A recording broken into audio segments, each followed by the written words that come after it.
Sir Jaime Lannister, knighted and named to the King's Guard in his 16th year, murdered his king, Aerys II, pardoned by Robert Baratheon, thereafter known as the Kingslayer.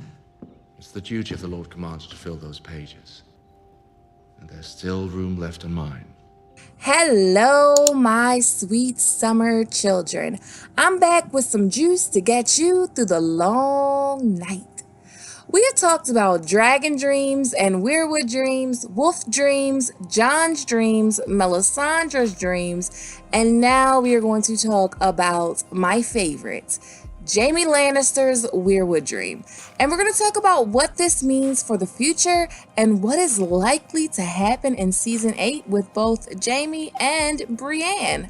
All of the previous dream videos in this series will be compiled onto one playlist and linked at the top of this video and in the description box for your binge watching pleasure. But anyway, A Storm of Swords, hands down, is one of the best books.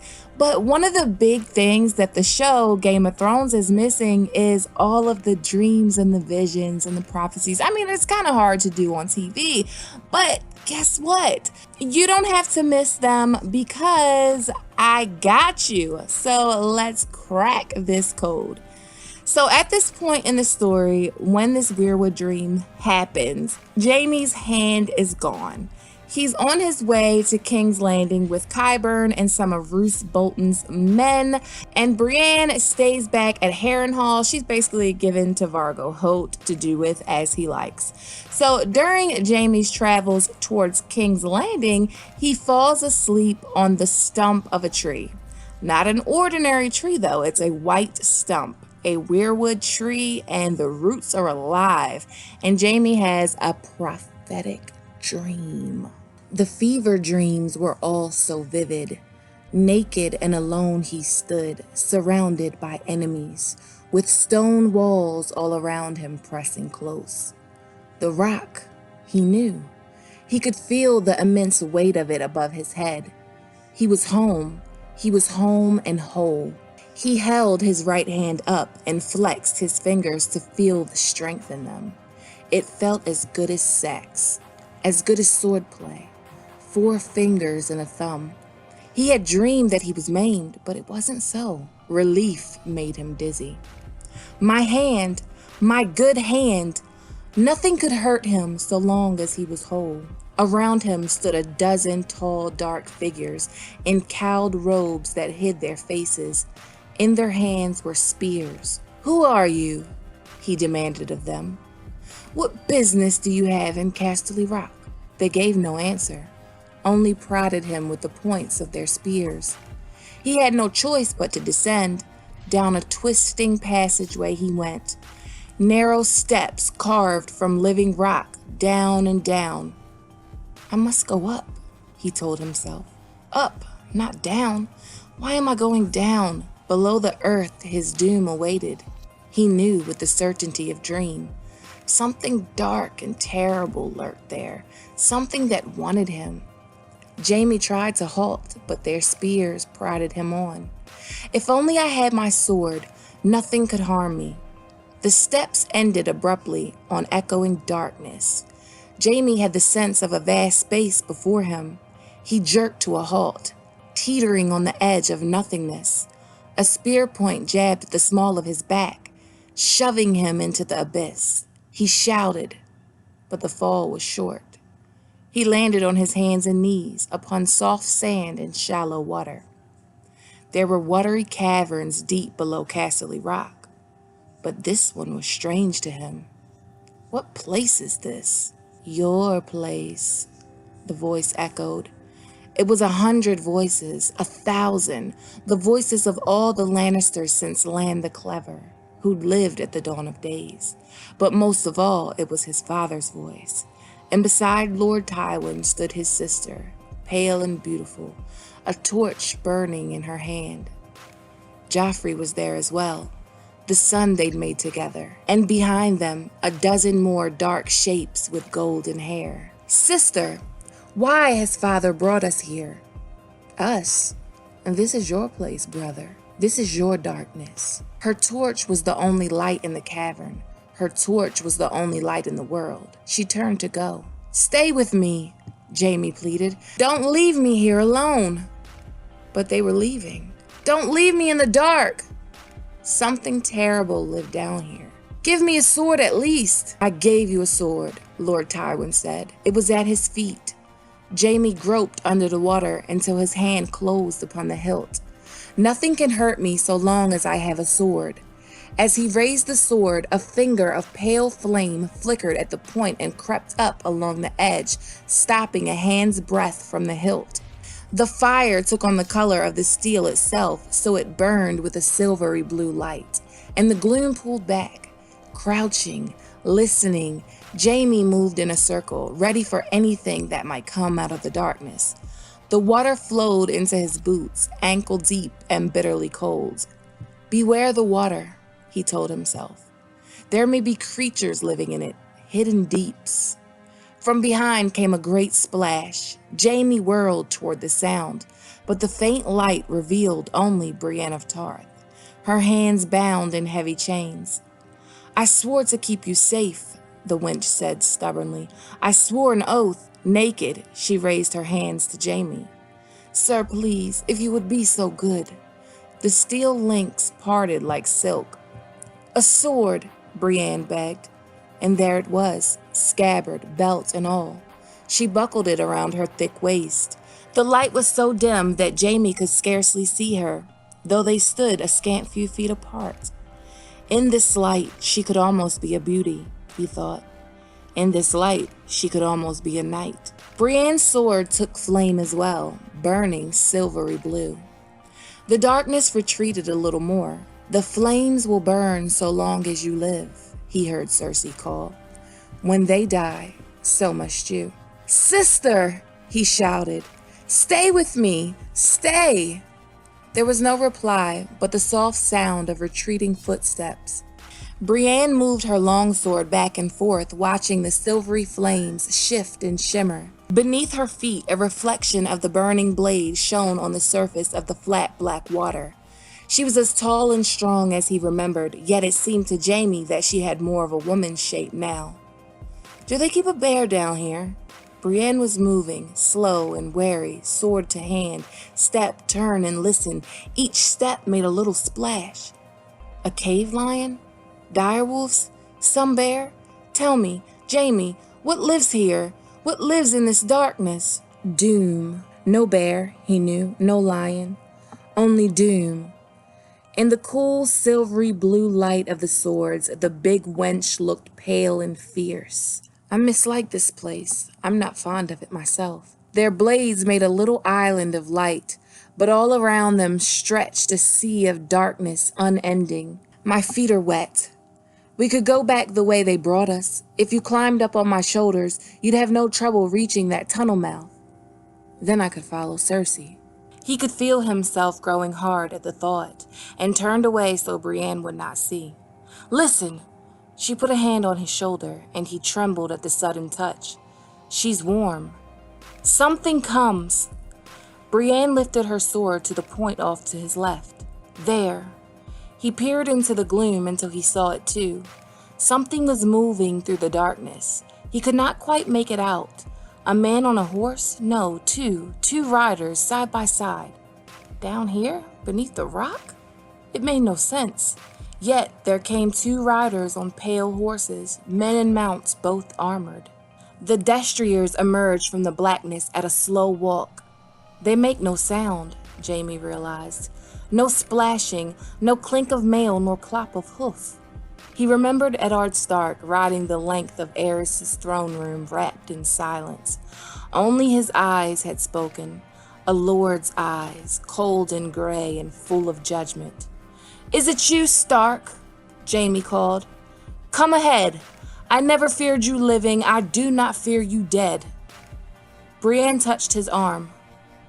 There are more. He saw them too. They were armored all in snow, it seemed to him, and ribbons of mist swirled back from their shoulders.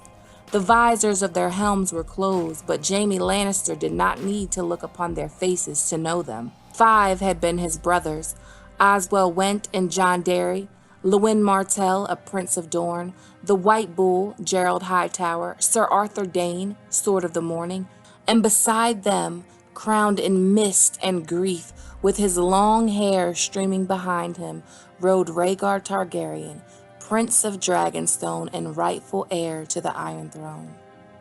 "You don't frighten me," he called, turning as they split to either side of him. He did not know which way to face. "I will fight you one by one or all together. But who is there for the wench to duel? She gets cross when you leave her out." "I swore an oath to keep him safe," she said to Rhaegar's shade. "I swore a holy oath." "We all swore oaths," said Sir Arthur Dane, so sadly. The shades dismounted from their ghostly horses. When they drew their long swords, it made not a sound. "He was going to burn the city," Jaime said, "to leave Robert only ashes." "He was your king," said Derry. "You swore to keep him safe," said Went. "And the children?" "Them as well," said Prince Lewin. Prince Rhaegar burned with a cold light, now white, now red, now dark. "I left my wife and children in your hands. I never thought he'd hurt them." Jaime's sword was burning less brightly now. "I was with the king," killing the king, cutting his throat. "The king you had sworn to die for," said the White Bull. The fires that ran along the blade were guttering out, and Jaime remembered what Cersei had said. "No!" Terror closed a hand about his throat. Then his sword went dark, and only Brienne's burned as the ghosts came rushing in. I love that dream, I'm just saying. Now, this dream is indeed prophetic in nature, and it does foreshadow what's going to happen in season 8. So in this dream, he seems to be in some kind of weird Lannister tomb. Tywin, Cersei, and Joffrey are there. Tywin and Joffrey later died. Cersei's death is indeed on the horizon, so this bit may foreshadow Cersei's death. But this is a long dream, so let's not waste any time. Let's crack it open section by section. So Jaime being naked and alone and surrounded by enemies with stone walls closing in on him is much like his sister's walk of shame. It's very much like Cersei's atonement, which is kind of what Jaime needs to go through. He needs to atone for his sins. Losing his hand was indeed part of that atonement, but there are still things that he struggles with internally that he needs to atone for, and we'll talk about that in a minute. It's important to this theory that when you look at Jaime's arc, you look at his arc as one of redemption. So Jaime is surrounded by a dozen tall dark figures that are prodding him with spears to go deeper into this darkness. He knows his doom awaits him in this darkness, but he goes anyway. He knows he should be going up, but instead he's going down. In this dream, Jaime does have both hands. He always has two hands in all of his dreams. Jaime doesn't know where he is. He knows nothing of this place. He thinks it's Casterly Rock, but when he actually gets down into this place, he doesn't know where he is. But Cersei tells him that this is his darkness. This is his place and his darkness. And that means this is his death. Darkness is tied to death in a Game of Thrones. Darkness is what awaits the dead. There is no other side, only darkness. You've been to the other side. The other side. There is no other side. I have been to the darkness, my lady. What did you see?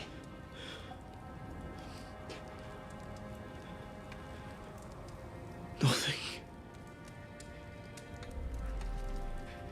There was nothing at all.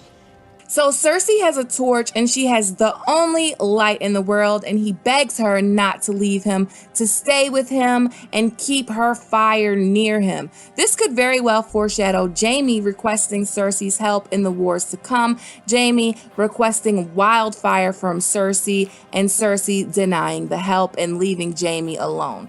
So Tywin gives him a sword. He reaches under black water to get the sword, and the sword comes alive with pale flame in a silvery blue light. His sword comes alive with light, and Cersei seems to say that this represents his life, that this light represents his life, and when the flames die, he must die as well. However, I think the flames or the light represent Valyrian steel. If ice was indeed one-time Lightbringer, then there are now 2 Lightbringer swords, and they're both Ned's steel and they're both Valyrian steel, but this is debatable. I don't think it actually represents Lightbringer as much as I want it to represent Lightbringer. I just think that it represents Valyrian steel. But just as Jaime is warming up to his sword, Brienne of Tarth shows up and she's chained up. Jaime frees her, and then there's another sword for her as well. 2 swords burning with silvery blue light. These swords in the darkness definitely, in my opinion, represent Valyrian steel, and this is how we know that this dream is prophetic. Jaime didn't have these Valyrian steel swords yet. Jaime didn't have Oathkeeper to give to Brienne yet. This hasn't transpired yet at this point when Jaime has this dream, but we do know that these events later do transpire. So they are fighting the darkness. They are fighting death. The darkness recedes more and more as they hold their swords. So this kind of means that they're fighting the White Walkers, because the White Walkers are referred to as darkness. The Great Other is referred to as darkness. Melisandre calls it darkness all the time. I mean, darkness is referred to so much in connection with the Night King. So Brienne asks if there was a bear down there, which when Jaime wakes up from this dream, he does go to rescue Brienne from the bear, and this is the jump start of his redemption arc. So there's no bear down there, only doom. They start thinking of how to escape, and Jaime wants to follow Cersei, but then Brienne places her hand on his shoulder and says, "Look, something's coming." So when I saw this scene in season 7, episode 7 with Jaime and Brienne at the dragon pit, I immediately thought of the cave dream and Jaime wanting to follow Cersei, but Brienne bringing the bigger picture to his attention, and Jaime ultimately deciding to forget Cersei and ride north. At this point in the dream, he thinks he sees Ned Stark. Ned Stark's opinion of him bothers Jaime. He can say what he wants about lions not concerning themselves with the opinions of sheep, but I think the opinion of a certain direwolf bothered Jaime, and I think we all can kind of agree on that. So this is something that he struggles with, and it's manifested itself into his Weirwood dream. But it turns out that it's not Ned Stark, that it's the Kingsguard, his brothers that bore the white cloak for the Mad King and the Prince of Dragonstone, Rhaegar Targaryen. They are basically calling him an oathbreaker and a kingslayer and a child murderer. Rhaegar tells Jaime that I left my children in your care, and Jaime is just making excuses for why things happened the way that they did, and he didn't know that Aerys would kill the children. As he tries to explain and excuse his actions, his sword starts to burn out, and it goes out, and they rush in and kill him. So what does this mean for Jaime? Let's think about it. In order to atone for your sins or your broken oaths, no matter how right you may feel you were, or no matter what your intentions were, you have to own them in order to receive redemption. So Jaime failed as a Kingsguard, and he also failed Rhaegar. He failed to protect Rhaegar's children. He failed a lot of people. And Jaime has come a long way from where he started out. The Jaime that we know would die to fulfill those old oaths he swore so long ago. I believe this dream is proof that Jaime will fulfill his oath, his Kingsguard oaths, in more ways than one. He will fight in the Great War, but he will die. His flame did go out. He will fight beside Brienne of Tarth, but do you know who he will die protecting? He will die protecting the son of the ghost he was just pleading to, the son of the ghost he was just explaining himself to. He will die protecting the rightful king of Westeros, the son of Rhaegar Targaryen, the grandson of the Mad King, the same king that Jaime put a sword through his back, the nephew with the same gray eyes of Ned Stark, and the cousin brother of the last Greenseer, the boy Jaime pushed from the window and crippled. So many oaths will be fulfilled on this day. I wonder if Brienne will be able to keep her oath to him. If she's not able to save him, I'm sure she will write his deeds in the White Book. But what do you think? Do you think Jaime will die in a blaze of redemption fighting the White Walkers, atoning for his sins and redeeming himself and becoming one of the most famed knights in all of the Seven Kingdoms? I think so. But sadly, I do think he will die in battle at Winterfell. But what are your thoughts on this dream? As always, thanks for watching. Thanks to everyone who supports me on Patreon. If you like this video, please give it a thumbs up. Please click that subscribe button and hit that notification bell. And when you hit that bell, that means you will get a notification when I upload a video and you won't miss out on any videos I upload. And I'm interested to know your thoughts on this theory video on Jaime's future and Brienne's future and all of that good jazz. Okay, my sweet summer children, have a good day. Shame. Shame.